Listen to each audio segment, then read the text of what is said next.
Medieval castles looked strong on the outside, but inside they were cold and rough, no heating, no warm floors.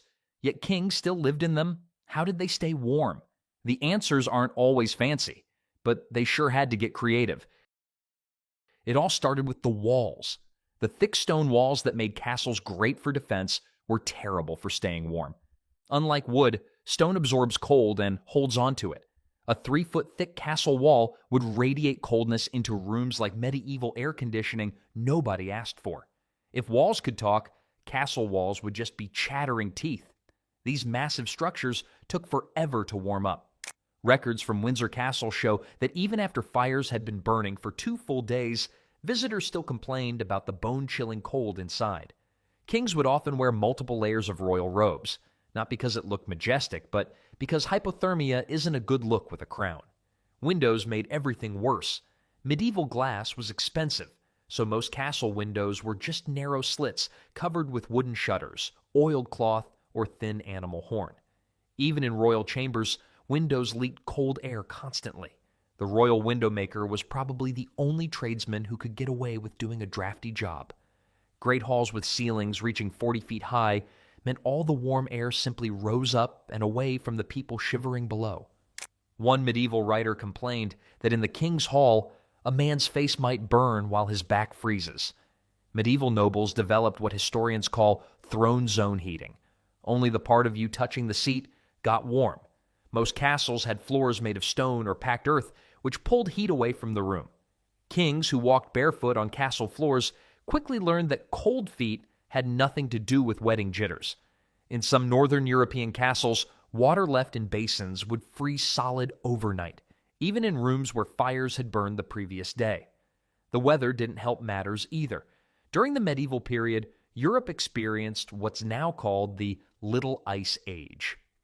Winter temperatures were significantly colder than today, with rivers regularly freezing solid enough to hold markets and festivals on the ice. Records show that the Thames River in London froze over at least 23 times between 1309 and 1400, with ice thick enough for oxen to walk across it. The sheer size of castles made heating nearly impossible. Hampton Court Palace had over 1,000 rooms.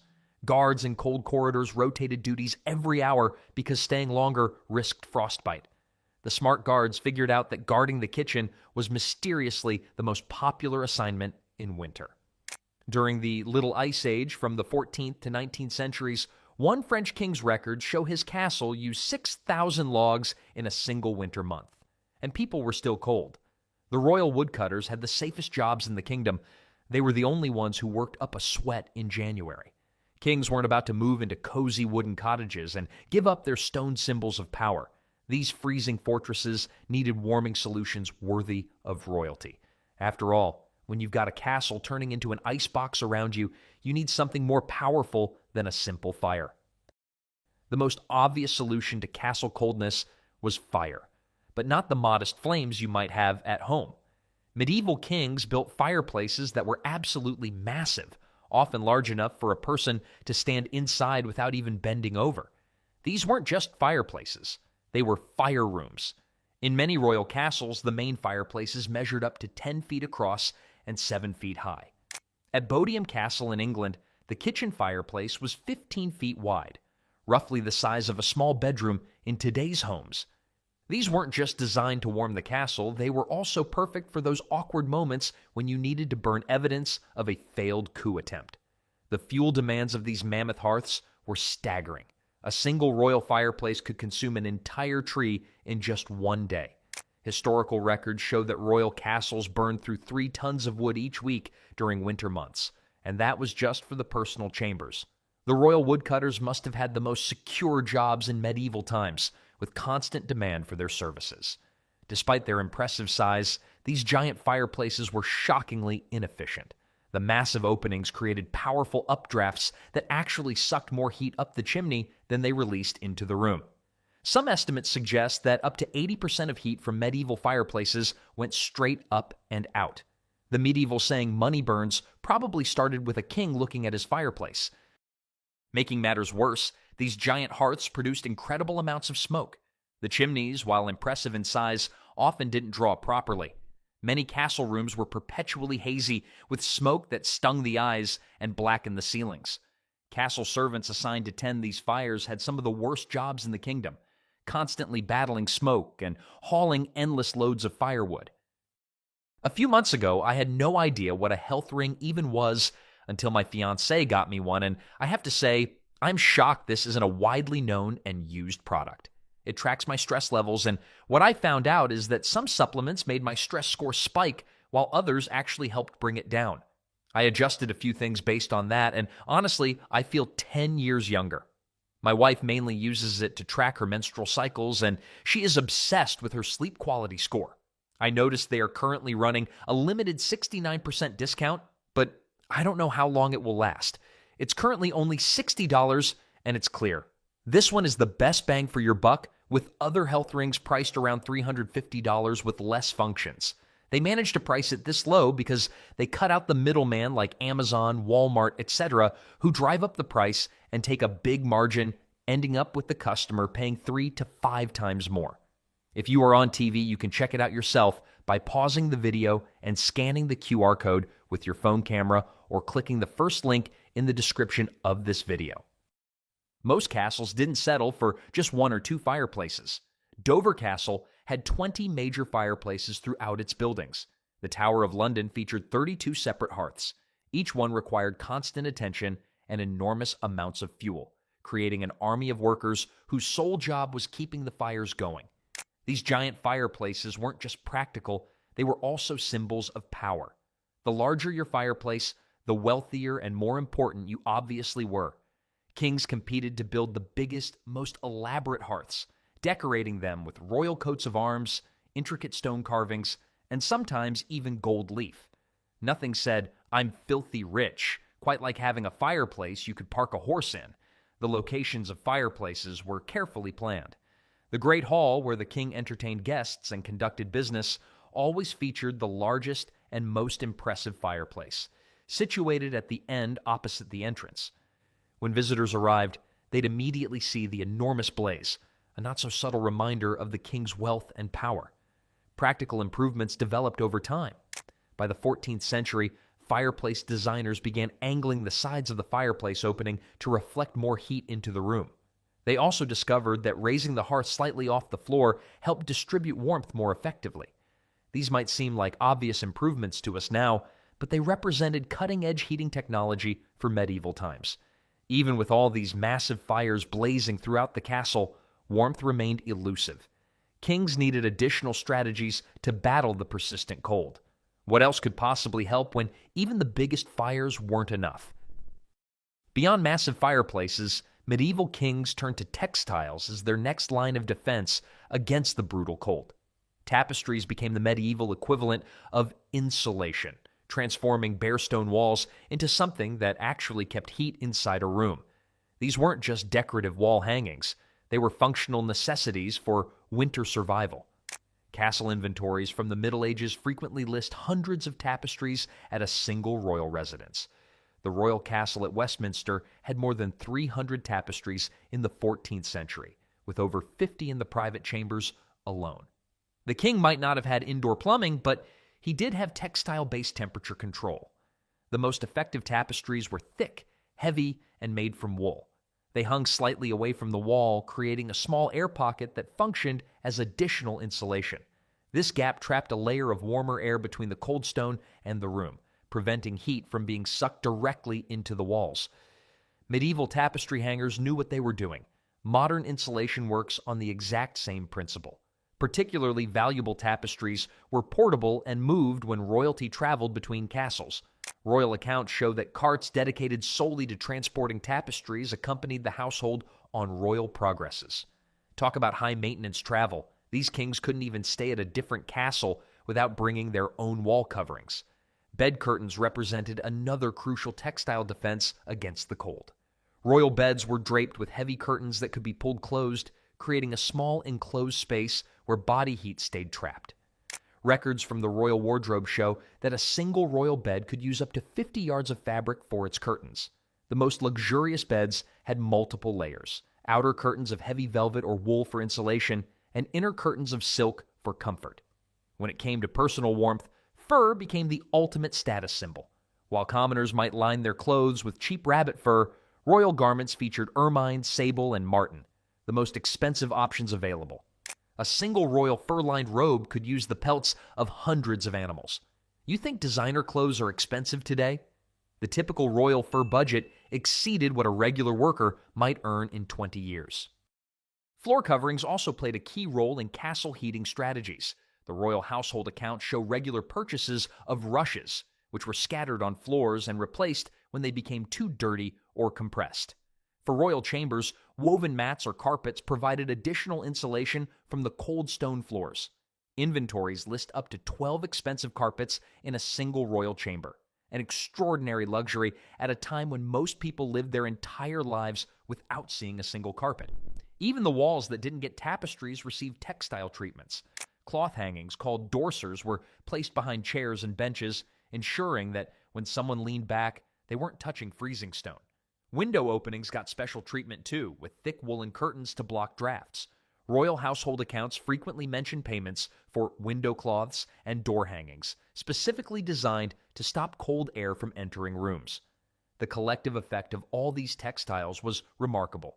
With tapestries on the walls, carpets on the floors, and curtains around the beds and windows, a royal chamber could be up to 20 degrees warmer than a bare stone room. No wonder the textile departments of royal households were some of the largest and most expensive to maintain. While these fabric solutions helped fight the cold, medieval royalty had other clever warming tricks up their fur-lined sleeves. Kitchens were often the warmest part of the castle, with huge fires used for cooking that also served as essential heating sources. Medieval castle designers weren't just thinking about food when they planned these massive cooking areas, they were creating heat factories for the entire structure. The main kitchen fires in royal castles burned constantly, day and night, whether meals were being prepared or not. These weren't small cooking flames. The kitchen hearths could roast 6 or 7 whole animals simultaneously. These fires never went out, not even in summer, because the bread ovens needed to be ready at all times. The castle baker had the medieval version of a year-round tan from standing next to those blazing ovens. Many clever architectural tricks helped spread kitchen heat throughout the castle. The smartest royal builders placed living quarters strategically near kitchens to absorb some of their warmth. In some castles, the royal bedchamber shared a wall with the kitchen, allowing heat to transfer directly through the stone.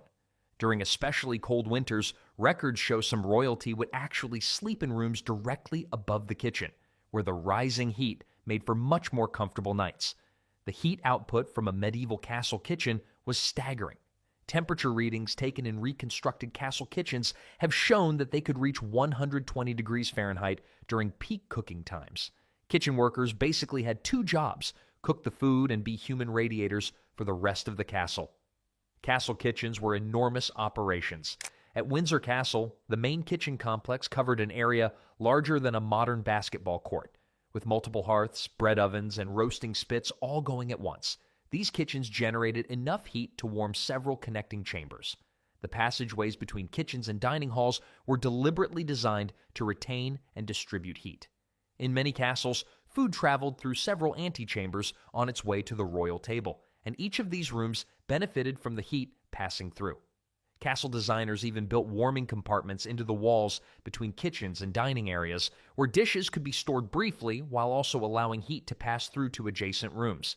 Cooking smells were an unfortunate side effect of this heating strategy. The aroma of whatever was being prepared in the kitchen would drift through nearby rooms. Historical accounts from castle visitors often mention how the royal bedchambers smelled perpetually of roasted meat or baking bread. You might be nobility, but your bedroom smelling like a pot roast was just part of the deal. Water pipes were sometimes routed near or through kitchen areas to prevent freezing. In the harshest winters, this kitchen-adjacent plumbing was often the only water source that remained unfrozen. Despite the cleverness of using cooking fires for warmth, the heat never fully reached the castle's furthest rooms.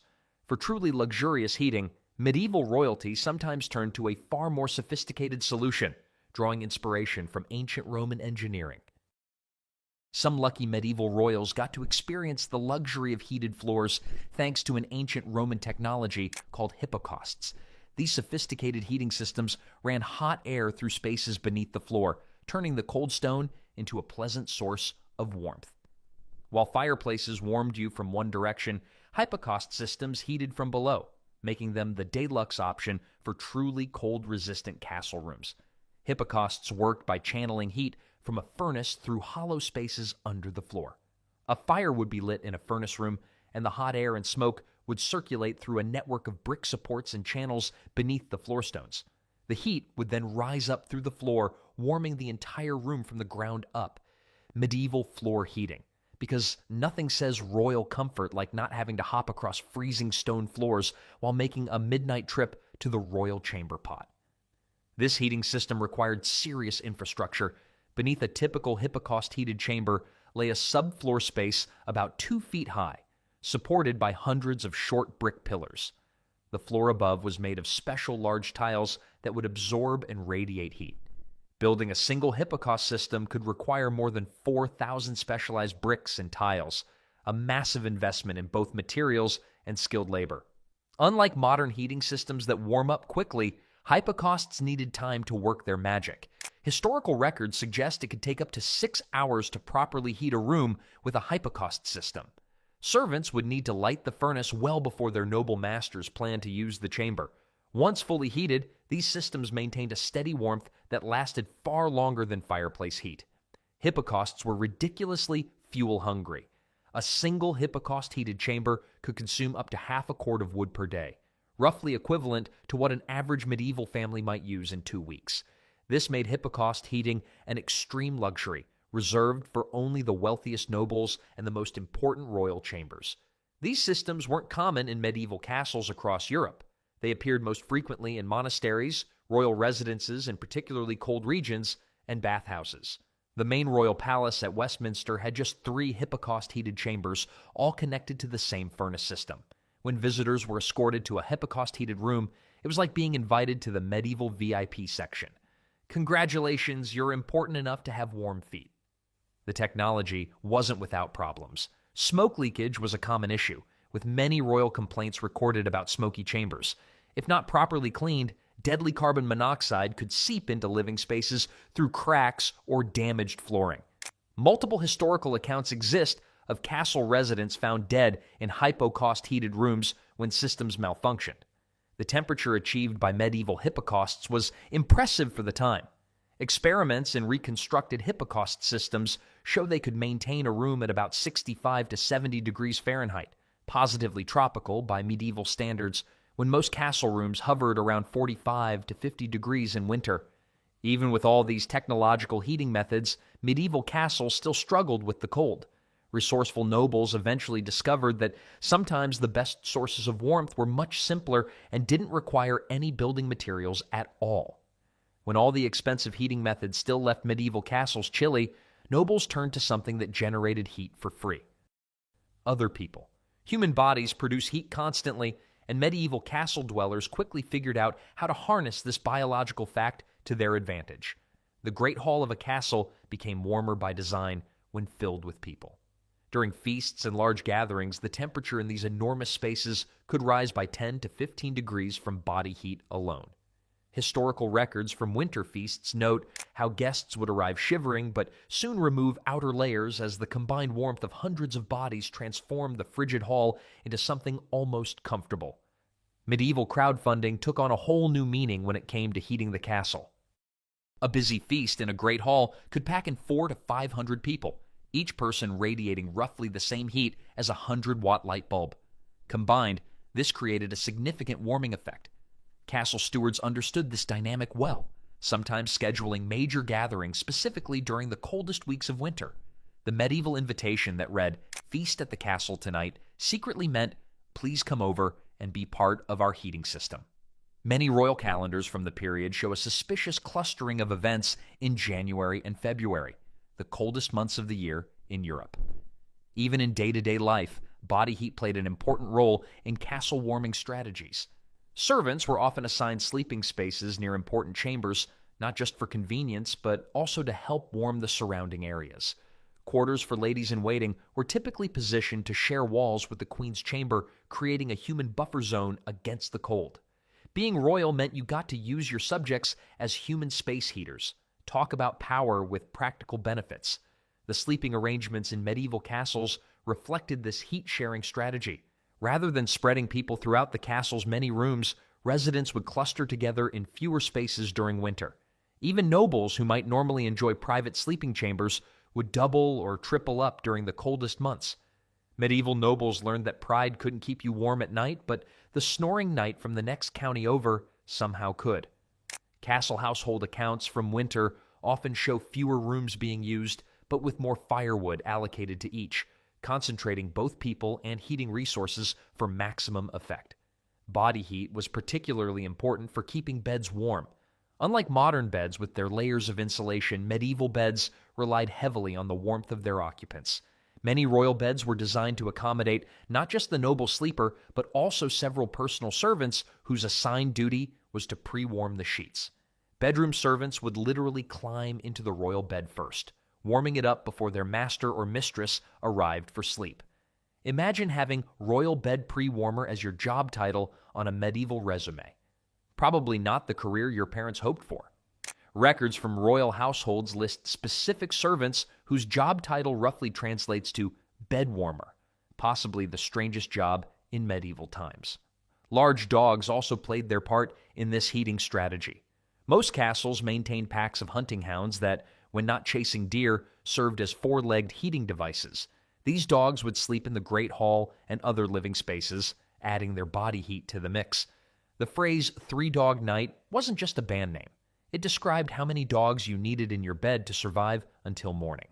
Some castle inventories list specific sleeping rugs for dogs that were positioned strategically near the lord's chair or bed. Candles and torches, necessary for light, contributed to the heating effort as well.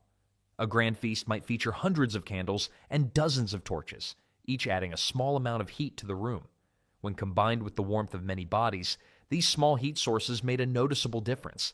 The medieval equivalent of turning up the thermostat was simply lighting another 50 candles.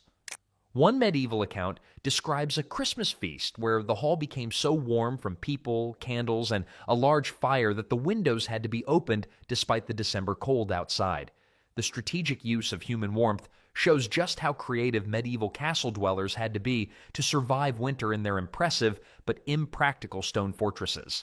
From massive fireplaces to sophisticated floor heating to simply packing a room with people, medieval kings used every trick available to fight the cold. In many ways, these ancient heating methods remind us how much effort went into the most basic comforts we now take for granted. Staying warm in a castle required planning, resources, and sometimes just inviting over a few hundred of your closest friends for dinner.